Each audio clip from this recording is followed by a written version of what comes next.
Hey guys, join us today to see if a performance package can turn an Audi SUV into a performance car that an enthusiast would want to buy.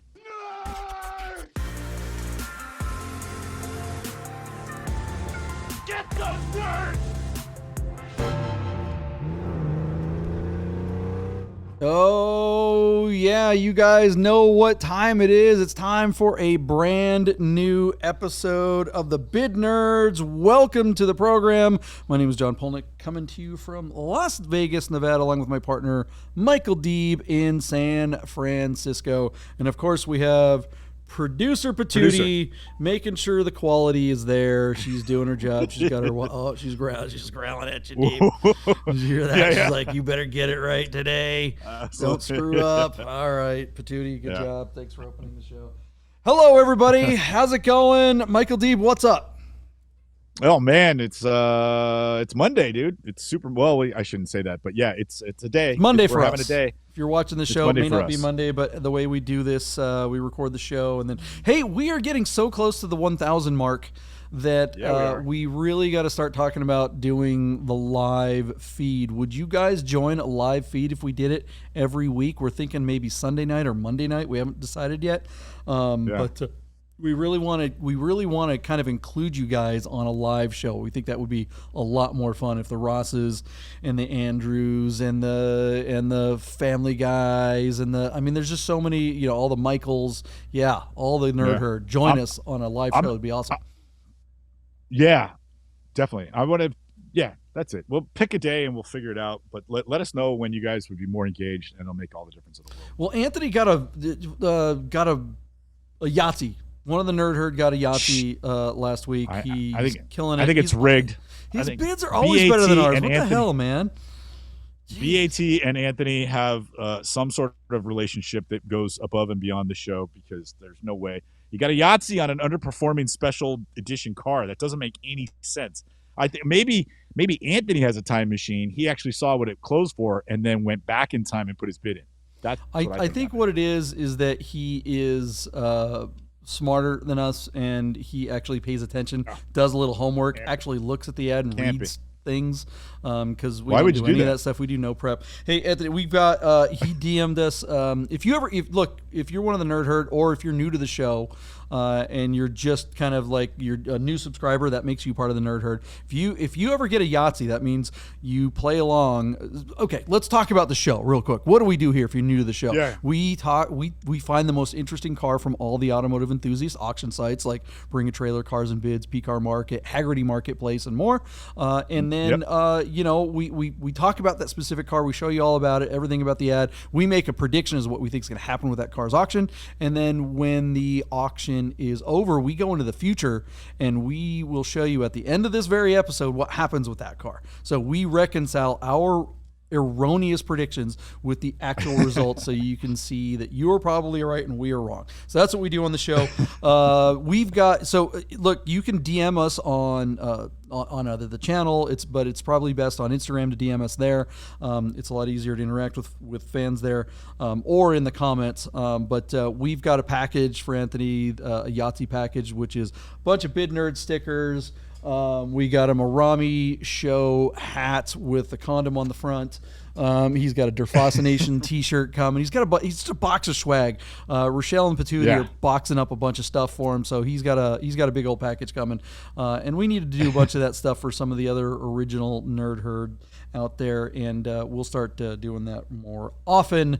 Ross, some of you other guys, 5150, the Michaels, all you guys, DM us on the Instagram, and let's get your addresses and stuff like that, and let's get you some cool swag, because we do have some swag that we can send you right now, and we've got other stuff coming too. If you got a Yahtzee and we didn't notice it, will you please let one of the two of us know that, so that we can acknowledge it on the air and give you credit where credit is due, because we suspect that a couple of you might have gotten a Yahtzee before and either went unnoticed or unacknowledged, and we want to fix that. So since Anthony may or may not be the first Nerd Herd Yahtzee, so we want to figure that out. Let us know, because we do such a stupendous job of keeping track of all the comments. Yeah, right. Oh, by the way, Anthony, I think he is selling a Cayenne, an '09 Cayenne, Oh, a really nice black on black one, I want to say. So if you yeah. and I think he's looking Classified to or auction? just classified at the moment. I don't know if he's going to do the auction thing. So if somebody's looking for, he wants Yeah. to put money into his. I think he's got a 928 project that he's working on. So if anybody's Okay. looking for a sweet SUV. Give us a call. We'll connect you with him. All right. Shout out to our good friends at Godden Classic. Michael Deeb, you want to tell us a little bit about Godden Classic before we get going? So, Godden Porsche of Las Vegas, Nevada was the very first Porsche Classic partner in North America. As such, they have all the experts with regards to finding you the correct parts for every Porsche that's ever been made, servicing your classic Porsche with a dedicated and vetted Porsche Classic technician. And then they've got a guy named Steve Thiel who runs the Classic in the front of the house and basically can help you either find a classic car or may have a classic car in their inventory that you might be interested in. Call our friends at Godden Porsche, ask for the classic department, and let them know the Bid Nerds sent you. All right. What is today's most interesting car, Michael Deeb? Okay, this could be a future classic. JP, on Cars and Bids, we're looking at a 2017 Porsche Macan Turbo, you might say. But what's interesting, and JP, I think you're going to be aware of this, but this car has the extremely rare Porsche Performance Package. Were you aware of that? Do you know that they made this car? I am unaware of the Porsche Performance Package on a Macan. Tell me. Okay. All right, let me explain, which I love to do, and talk and talk and talk and talk and talk. So basically, the Porsche Macan Turbo was the highest model that Porsche made back in 2017, 2018, I think, as well. And those cars made about 400 horsepower and about 400 pound-foot of torque. Rather than making a Macan Turbo S as a model that would have been in the bucket that all of the Porsche dealers, all 191 Porsche dealers would have had to order between 1 and 5 of. What they did was they made what essentially would have turned out to be like an S model. They made it a performance package that you could order. And thus, I think what Porsche was doing is rather than making everybody commit to buying one and maybe struggle to sell it in their market, anybody who wanted one could just order it as an option. And so what you got was a 10% bump in power. So 400 horsepower goes up to 440, and torque rose to 436 pound-foot of torque. You got specially tuned suspension, so the suspension was a little bit firmer. You got bigger brakes, so you got larger six-pot calipers and larger discs in the front. It came automatically with what else can I tell you about it? Let me see. It came automatically with. Oh boy, what's the thing I'm looking for? Hold on. JP? I know you're kind I of forget. going through this stuff. You say it has bigger brakes and bigger brakes than the Turbo already has bigger brakes than all the other Macans. Yes. I mean, this package was legit. So it came standard with sport exhaust, standard with sport chrono, model-specific tuned suspension calibration, larger front brake rotors with 6-piston calipers, and then the big performance, whatchamacallit, in horsepower and torque. So this package, I think, was like $18,000 or something. This particular car here was $114,000 for a Porsche Macan back in 2017. This thing flew. So when I worked there, I think we sold a handful at Godden. I actually ordered one for my client who split his time between a small town outside of Las Vegas and Alaska. So he wanted a really cool car, and we kind of hit it off, and we ordered one of these for him, and he waited 6 months for this car to come in. And he did a bunch of custom stuff on the inside as well. He made his car beautiful with gauges and all this wood and stuff, and the car came out really, really nice. He took delivery of the car and drove it, and I talked to him every month after he bought the car. He would not stop raving about this thing, JP. And I got to drive it when the car came in, so he wanted me to drive it and take it around on that initial delivery test drive that we did together. And I'm telling you, JP, you could feel it. A big bump in power. This car absolutely flew. So all of that is to say that today, and you know this, I'm not trying to rub salt in your wounds, Macans are falling off a table as far as depreciation. So I thought we would take a look at this 55,000 mile example out of West New York, New Jersey. And the big question I'm going to ask you after I show you the rest of this car is, will the performance package prevent this particular Macan from losing its ass in depreciation value? Our car has just 55,000 miles. It's beautifully done in silver. The car was ordered with the optional 21-inch Porsche Classic wheels, which are those beautiful sort of Fuchs-style wheels. The guy also ordered it with PCCBs, Porsche's ceramic composite braking system, and then, of course, the ultra-rare Porsche Performance Package, which is going to give you the big bump in power, the bigger brakes, and the sport exhaust, all as standard. The car looks to be very clean. It's accident-free. And I'm going to just read this to you really quick, JP. I believe it is the original owner of the car as well, as I pull up the Carfax to confirm. No, the car's had actually a handful of owners, but whatever. It looks still to be reasonably low miles and in really nice condition. The car presents well, and it's rare by the numbers with this build because, again, they didn't make it a model. They just made it an option package. Is that enough to save this car from falling off the table? If this were just a standard turbo, JP, I'd say this is a $45,000 car with the miles and the condition. But with ceramics and the performance package, is this car going to go for significantly more? So I send it back to you. Clearly, you weren't aware of this version or this package for the car. What do you think after I sort of stumbled through laying it all out? Jealous. Yeah. I have an 18 GTS and it's great. I've driven plenty of turbo versions of this, and being the 2018, mine essentially is a turbo, but it has the smaller engine or whatever. So it's got a bump in horsepower from the S, but usually the thing about the turbos is usually they have the standard seats. Usually they don't have like the GTS trim package, and that's what really makes this thing stand out. It looks great. I love this Macan. I love it so much more than mine. Gosh, I'm so jealous.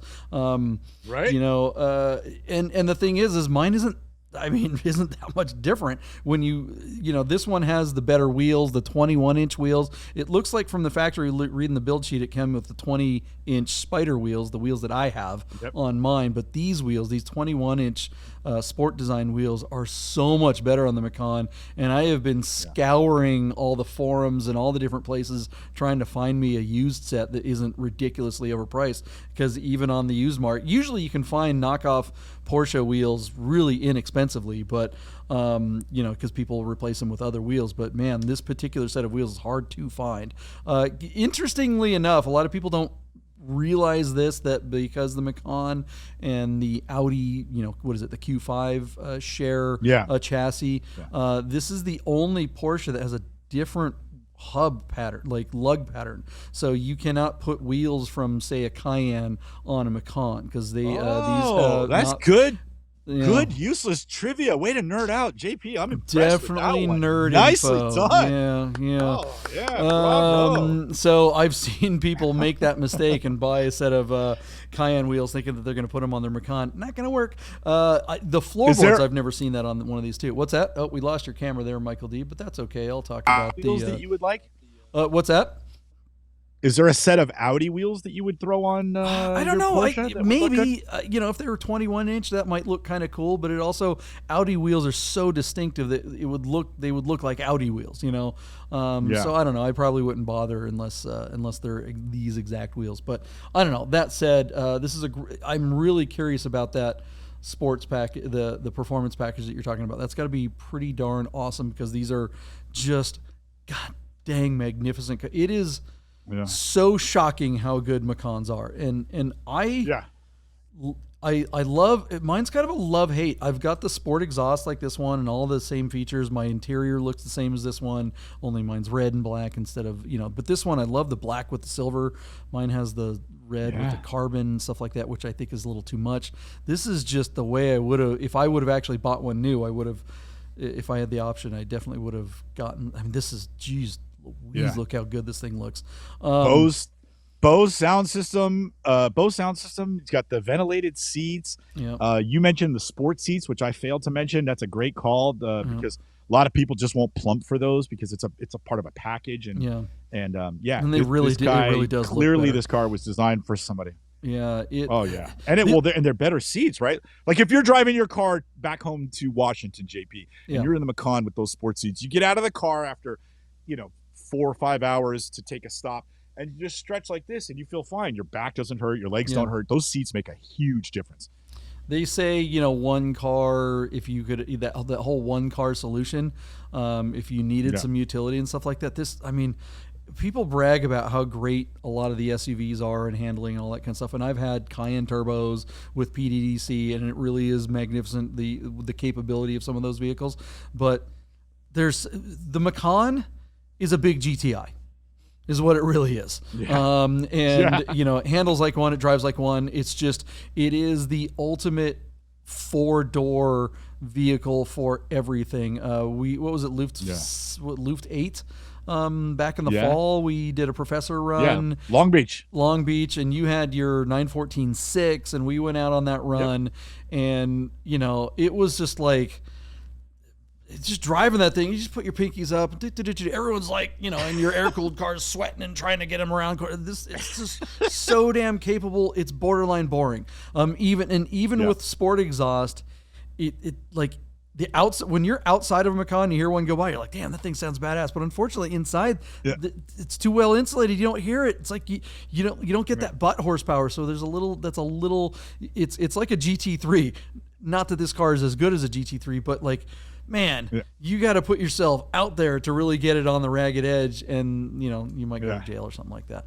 I will throw out some shade on Macan though, and I'm knock on wood lucky to not have this issue.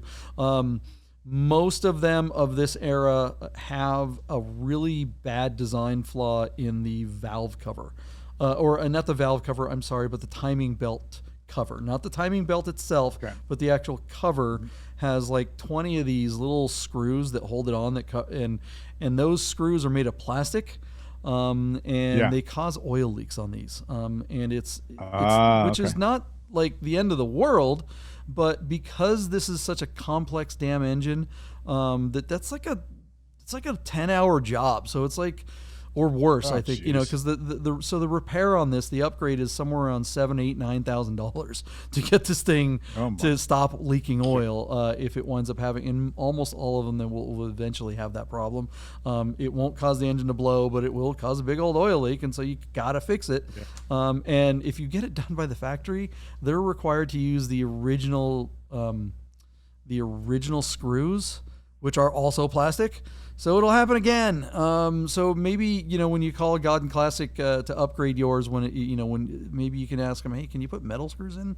I know some of the indies are using, steel screws instead that fix this problem. They won't crack and break and leak. So anyways, that's a lot, to talk about a Macan. But with all that, what do we think this thing's going to go for? JP, I like what you said about calling this a GTI. Could you imagine a Macan performance package and a Golf R? This thing would smoke a Golf R. Yeah, absolutely. Well, dude, even a GT, no, not even a Macan S will smoke a Golf R. Yeah. Will smoke it. Right. Absolutely blow its doors off. So okay. All right, so what do we think's going to happen? On Cars and Bids on the East Coast, just 55,000 miles and a very rare performance package. Our car closes a couple of days from now and is sitting at $45,000 on 6 bids. I would say $45,000 would be a retail number for this car if it were, just a standard turbo with the miles and the rest of the options like the big wheels and the ceramic brakes. That would be the number. But I think this one's going to go a little bit farther. Because of the package and because of how well this car looks. So, JP, the real retail number for this car could be $65,000 to $70,000, to be honest.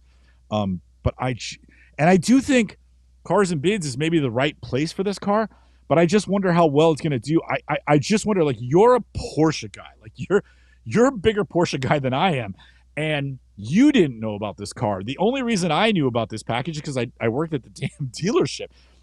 I wonder if not enough people understand what this thing is, and maybe that's what holds it back. So I'm going to bring a slightly conservative number, even though I think the car is worth more. So I'm going to say $57,000, and I'm not sure if $57,000 is enough for it to sell, but I really think this car is worth 65 to 75,000 bucks because of how rare it is and because of the performance envelope on it. But I don't think that's going to happen here. And it's not that Doug DeMuro doesn't have the right platform. I think this is the right place for the car. I just don't think enough people are aware of it. So I send it to you at $57,000, JP, knowing in my heart that the car is worth more money. But what do you think is going to happen? Yeah, I'm with you. The Porsche screwed up not putting an S badge on this. Porsche people, and Porsche of all people knows this stuff. Why they would fail to do that makes no sense to me. Or give it, instead of a performance package, give it some sticker that says Black Edition or something, or limited, or call it a James Dean version, or I don't know, something. Porsche dorks get off on that stuff, and they pay through the nose for it. Put a number, make it a numbered thing or something. There's only 500 of them or whatever, and people would pay so much more money for it.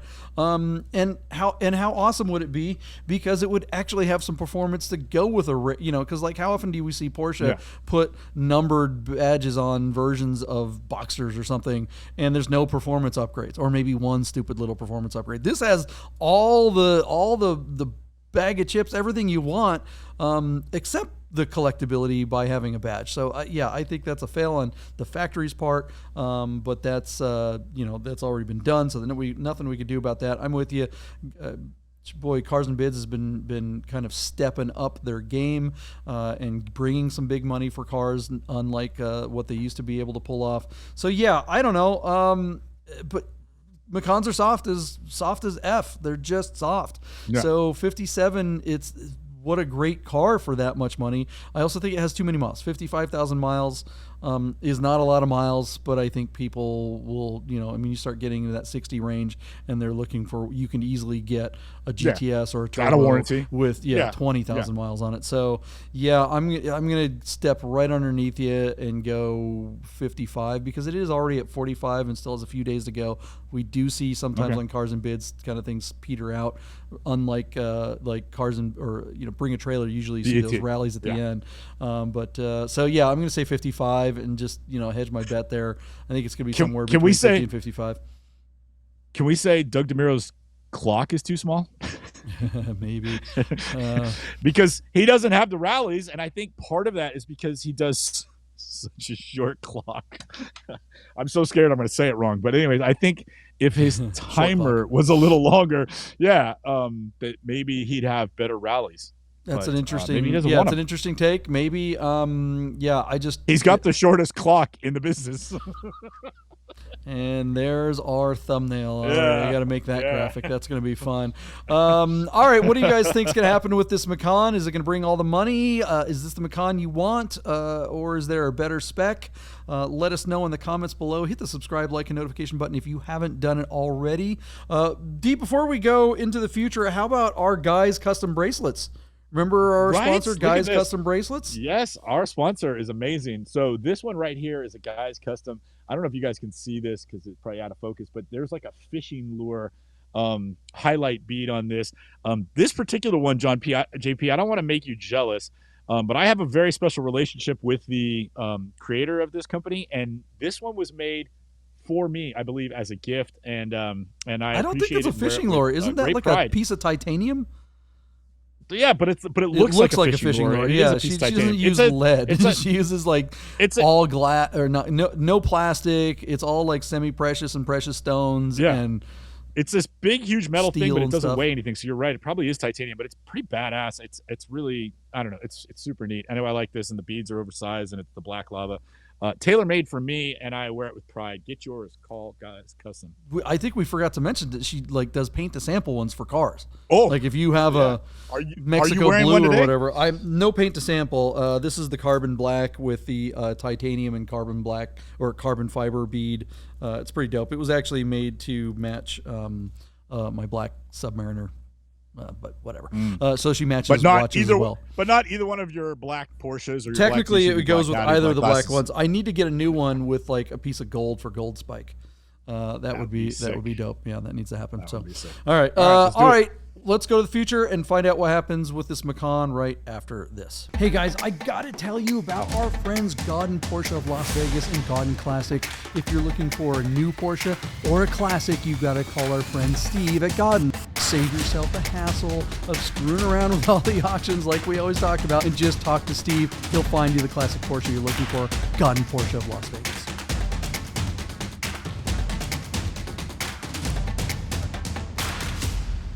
Hey guys, welcome back. All right, we are in our future machine. We fired up the old flux capacitor, and here we are. In that amount of time, Michael Deeb, you know, I'm not a sports ball guy at all, but our hockey team here in Las Vegas won the Stanley Cup. The Golden Knights won, so I've got a guy's custom bracelet here, made by Guy's Custom Bracelet, to commemorate that.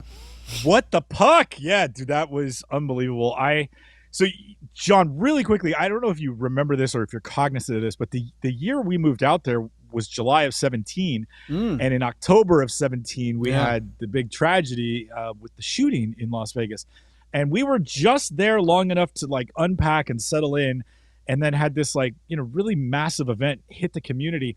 And Esther and I were there, and we had front row seats to watch a community galvanize around a tragic event, and thus pour all of this energy and this sense of communion into this brand new, the first year that the Vegas Knights skated in the NHL was 2017. And they had a magical run all the way to the Stanley Cup, where they won the first game and then lost the next four. But I was hooked. I became a Knights fan instantly for being there and to see what the team represented to Las Vegas and Clark County, and how emotional and magical the whole run was. The very first game they played against Dallas, and the Dallas Stars came and skated over and stood next to the Knights and had their hands on each of the Knights players' back while they sang the national anthem, and they said, "Dallas stands with the Vegas Knights." I get choked up thinking about it. It was amazing. So to see the Knights stay the course and stick with it and come and make it to the Cup, John, I was at home in San Francisco screaming at the television. I watched all the games, and I could not be more proud. Congratulations to the Vegas Knight and to everybody in Las Vegas. Unbelievable. Really, really cool stuff. What the puck? Yep, they done good. They got the cup. They had the at the time of this recording, they had their big parade. Which was hilarious, by the way. Yeah, they had. Did you see some of the speeches? I did. You listen? No. Okay, so a couple of the players are up there with the microphone talking to the crowd with no shirts on, hammered, slurring their words, trying to thank everybody. They were just pickled. It was some of the speeches will live in YouTube folklore forever. They were hilariously done. You could actually see the thing from Rami's place. That's right, on the strip there, but they didn't come down to my end of the strip, unfortunately. What the hell? Yeah, that's awesome. Right. Which leads one to believe that Rami's place might be the place to watch Formula One this year, my friend. That is correct. That is already well. I mean, that was what we were talking about. Maybe renting it. He was going to rent it out, maybe, but then a bunch of people got word that you could see the track, so now that's where we're going to be at.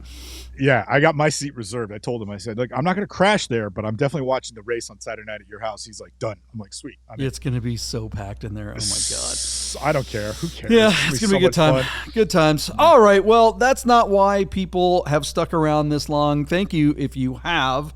Everyone's kind of going, what happened with this little Macan? So let's get to the results of the Macan. Yeah, dude, I'm just saying, man, I should have bought this car. JP, we love this Macan on Cars and Bids because it's got that performance package. It's got decently fair miles at 55,000 miles out of West New York, New Jersey. But John, both of us thought this car was going to go somewhere. When we looked at it, it was at $45,000 on 6 bids, and so rare with the performance package. I thought 57,000 and was thinking it might go to 65. You came in underneath me at 55, ever the more pragmatic one. It was a good bid. But JP, our car only made another $1,000 before it sold. $46,000 on just 7 bids for this beautiful silver car with ceramic brakes and the performance package. JP, I am kicking myself today and the day that it closed that I wasn't watching it, because I actually think I would have. It's just one of those ones where I would have bid and then apologized to my wife later, which I've done before with a Mercedes I don't want to talk about. But JP, what do you think of this result? I mean, I'm stunned that a car this nice, this rare, and this cool went for so little money. I know Macans are soft, but I can't believe you could get this. What did we say it cost? It was like $130,000 or $113,000 MSRP. This is just, it's 114 grand MSRP. That's a lot of car for the money, I think. So somebody stole it. Congratulations to the buyer. JP, you won that one, but what do you think of the result? Would you have bought this car for 46 grand? Well, I mean, I already have one, so no. But if I didn't, it would definitely be on the list. No, I don't know. I mean, it's a regular car is the thing. And, this kind of, it just, to me, it checks a little box, right? It says that this is a normalization of the car business. All the car dealers that I'm talking to, since we fired up the flux capacitor from the last episode, in the last few weeks, you're in the business too. I mean, I'm not in the car business, but I have clients that are, and obviously we do this show, so we pay attention to this stuff. You are in the auction business. So, the interesting stuff continues to, even kind of the values and prices still are kind of still tickering up. But normal cars, it's getting easier and easier to get normal cars. And let's face it, this is an exceptional normal car, but it's still a normal car. This is a normal person's car. I have a hard time calling this an enthusiast car. And, this kind of, it's like, Cars and Bids, the way Cars and Bids used to be is that you would see a flurry of action at some point in the cars auction. And then on the last day, sometimes there wouldn't be any bids. I accidentally bought a car doing that on Cars and Bids. I put a bid in, we talked about it on this very show, that BMW. Yeah. Thinking, oh man, there's still, half a day left. Of course, someone's going to outbid me on this. And they didn't. I'm like, what? There's no more bid, not another bid in a day. So I think that if the car isn't exceptional, if it's not something that's truly special, we're going to see some of these auctions just kind of fizzle out and not get a whole lot of attention. All right. Well, let me ask you a question, JP. Sure. Because everything you said applies to the platform this car was on Cars and Bids. When we covered it days before it closed, it was at 45 grand on 6 bid. It sold a couple days later at $46,000 on 7 bids. If this car were on Bring a Trailer, you have to agree that it would have got more than 7 bids. So if it got more than 7 bids, would it have made more than $46,000 on Bring a Trailer with the performance package? Maybe a couple of grand. That crazy big audience. I mean, again, we talked about it before the break. That performance package just doesn't mean anything to anyone. It does to me. Well, then you should have bought it and should have been paying attention, you slacker. I led with that. I should have bought it. No, look. It's a great car. I have a Macan. I don't have a turbo with a performance package, but there's no shortage of these. You can go anywhere and get one for this or less, and that's the thing. I think a lot of people that are looking. Look, here's another question. It's like when it comes to performance vehicles, how many people have that 2-car solution? We talk about that. We talk about DWA started this little game a long time ago, and we love playing their game, right? 2 cars. Yep. You have a sports car and you have something else. If you have kids or a daily driver or whatever. What does that daily driver need to be? And how much money do you really want to put into the daily driver if you're limited on funds? Like not everyone's a big baller restaurant owner, Michael Deeb or my partner Rami, where he's like, buy everything for $400,000 a piece. He has a 25-car solution as his equation. But for someone who's like, okay, you know what? I don't want to have $100,000 in cars. So let's say you had 100, because like if you want an enthusiast sports car, you're going to be spending 50 to 100, right? So would you rather spend 75, 80 on a nice 911 and then 20 on an old Cayenne? Or would you rather get a lesser sports car of some sort and spend more on your daily driver that you're just going to be driving around with, kids eating Cheerios or dogs in the back or whatever. I don't, if you have the money, okay, this would be great. So I think a lot of people are kind of in the situation where they'd rather spend that extra money on something like the cool car that they can kind of savor. I don't know. That's the way I tend to look at it. I also think that the cool cars tend to hold their value better. As a Macan owner, I can tell you that they are crappy when it comes to, long-term value. It's just going to continue to depreciate like any other shitty Audi. Well, I was just going to say, I can't believe you bought an Audi after your banana hammock fiasco. John, I love to counter you for compelling copy, but I agree with everything you just said. Everybody would rather spend, another 50% more on their cool car and then just find a reasonable, reliable but fun and usable daily driver. So it's a very good argument, and $100,000 is a pretty sane budget for a pair of cars. Yeah. If a car is one of your main hobbies, you know what I mean? This car is for the person that needs one car that just doesn't have. It's like, okay, I'm going to spend 40 or 50 grand. It's like, well, at that point, what do you get for a sports car? You're going to be pretty limited. I mean, there's still some great cars out there, but then your daily driver is going to be a $10,000 or $15,000. This is like this Macan. You're keeping up with almost anything on any rally, in the corners, in the straights, doing whatever you want to do, and you're going to be comfortable. And it's a good looking rig too. It's not anything. Absolutely. No one's going to turn their nose up on this. If you're going to do super nice car, if you got to be in a crossover, this is the crossover of all crossovers. I said it before the break. It's a big GTI, is what it really is.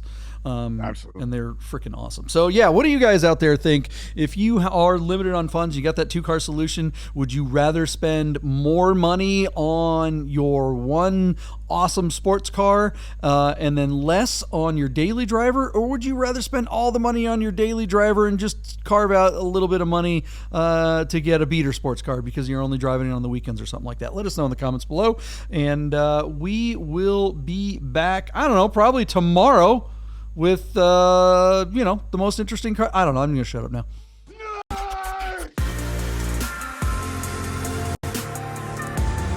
Get those nerds!